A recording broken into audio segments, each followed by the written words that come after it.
If you know anything about me, you know that I am a cheap person. When it comes to video games, controllers, whatever, I use the controller that comes with the system, and I've always been doing that. Like, I never look at the premium controllers or anything like that because I'm cheap.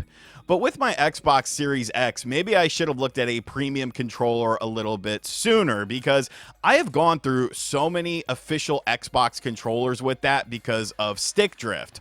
So when ROG reached out to me and asked me if I wanted to check out the ROG raikiri 2 Xbox wireless controller that works with PC, your ROG Ally, and the Xbox Series and Xbox One by extension, I was like, you know what? Yes, I do. A premium controller for a premium man. It's about time I checked out one of these to see if the hype and fuss and wuss all about it is actually worth it. Like, is there a huge difference between this and a standard controller? It's about time that I found out. So thank you to ROG for sponsoring this video and sending over the controller. But let's unbox this, let's take a look at things, and then let's actually use it to see, is it worth that premium price point, pal? So right away, the controller just feels really premium. You've got this skin-friendly coating on the front. It's smooth without being slippery. And then the back has this double-shot TPE that adds grip without feeling rubbery or weird. It's a really nice combo. And the shape of it is super comfortable as well. They made the bumpers longer and a little more rounded, and it honestly makes a difference. I didn't have to do like that weird finger reach some controllers force you into. And then there's the D-pad. It's actually really good. It's got that concave cross design and an 8-directional disc with a clear cross structure underneath. So it feels accurate instead of like mushy. So like if you're playing fighting games or retro games, there's no issues with it, which you can't really say about some of the other controllers. So overall, I think build quality wise, from my first impressions, it's really solid. Now we have to talk about the joysticks, because this is the part where I was like, oh, okay, ROG came to play with this controller. These are TMR joysticks, not Hall effect, but actual tunneling magnetoresistance sensors. So what does that mean? Because I didn't really understand what it meant either. Don't feel bad, I don't have a science degree or anything like that. But basically, they don't drift, they're extremely accurate, they're more power efficient, and they feel smooth as hell thanks to the anti-friction rings. You also get 2 swappable caps in the box, so if you like taller sticks or a different grip, you can swap them instantly. I tested these things across shooters, platformers, racing games, and they're consistent. There's no phantom movement, no weird dead zones, no slow return to center, which is super refreshing because, like I said at the start of the video, all of my Xbox controllers always get hit with stick drift, and I don't understand why. So not having to worry about that with this controller is very, very nice. This is honestly some of the best feeling controls I've ever felt, and hopefully TMR joysticks are kind of the future going forward for video game controllers. The controller has ultra low latency too on it, which actually makes it much better than the competition. On PC, the raikiri 2 hits 1000 Hz polling rate in both wired and 2.4 GHz wireless. And that's pretty big. You might not know what I'm talking about because, I had to do some research on it, but most controllers only do 1000 Hz when wired, and some can't do it at all. And this can do it both wired and wireless. The latency numbers in the review kit that they sent me were no joke. It's honestly beating competitors in both wired mode and wireless mode. Plus, you've got tri-mode connectivity. On the Xbox, you can go wired or 2.4 GHz. On the PC or the ROG Ally, you can do wired 2.4 GHz or Bluetooth. The dongle even stores inside a little cover on the controller, which I just thought made this like super clean and convenient and really well thought out.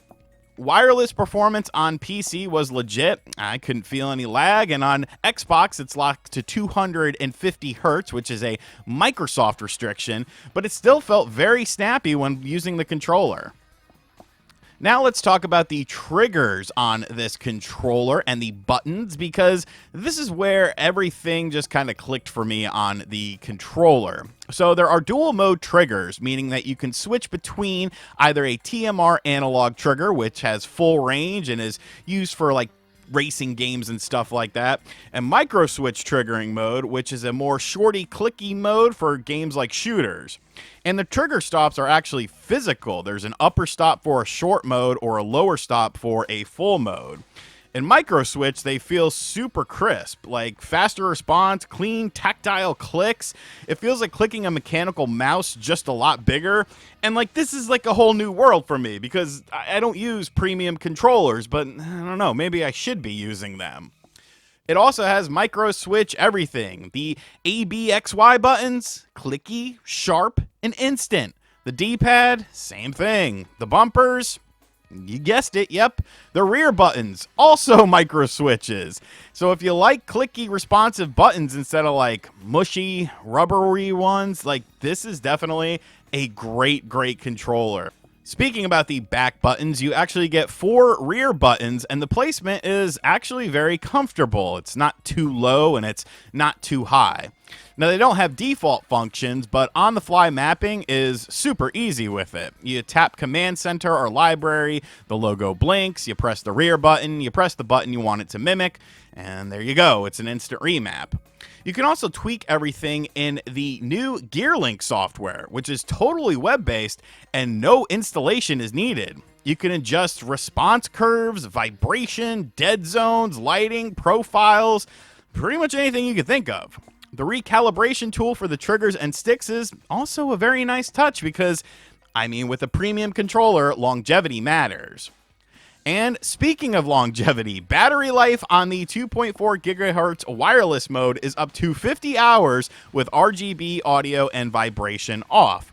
With everything on, it's a little lower, but it's still very solid. And yes, it has RGB. There's static, breathing, color cycle, rainbow, comet, button reactive, and adaptive controller.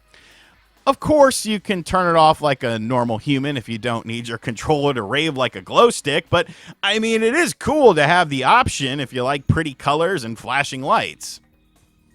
And then, of course, there's everything that comes with the controller itself in terms of accessories. You get a really nice carrying case, a charging stand that doubles as a wireless extender, 2 extra thumbstick caps, the dongle, the cable, and little stand feet.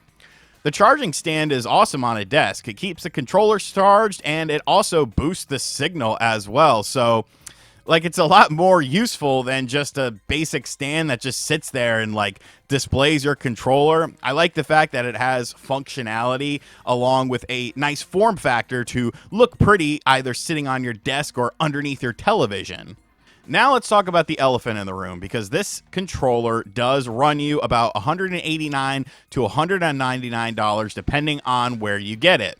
That's premium controller money, pal. A lot of controllers in this price range do not offer anti-drift TMR sticks, clicky micro switch buttons, dual mode triggers, 1000 hertz wireless, a charging stand, a carrying case, RGB on both of the grips, and tri-mode connectivity.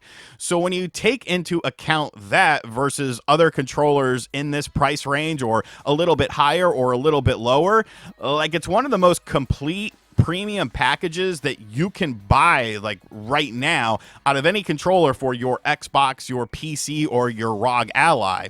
Nothing here feels like any sort of filler. It's all killer. It's all, you know, functional stuff. And I guess the RGB is kind of neat too. So yes, the ROG Raikiri 2 is an expensive controller, but as a premium controller, I can't imagine anything being as good as this. You know, being able to use it on my Xbox, being able to use it on PC, being able to use it on my ROG systems. I love the versatility of it. I love the customization of it, and just everything feels very premium with this. You might know that recently on the channel, I took a look at a PC game, and I actually used this controller when doing that video as well. So I've been using it a ton, and I absolutely love it. It's the most expensive controller I've ever used, but I also think it's one of the best controllers I've ever used, and by far the best controller I've used on an Xbox or a PC platform. So let me know in the description box down below what you think of the ROG Raikiri 2. I will have a link to it in the description box and pinned comment in the comment section down below if you want to pick one up for yourself. A huge thank you to ROG for sponsoring this video, and as always guys, I'll catch you guys on the next video. Later.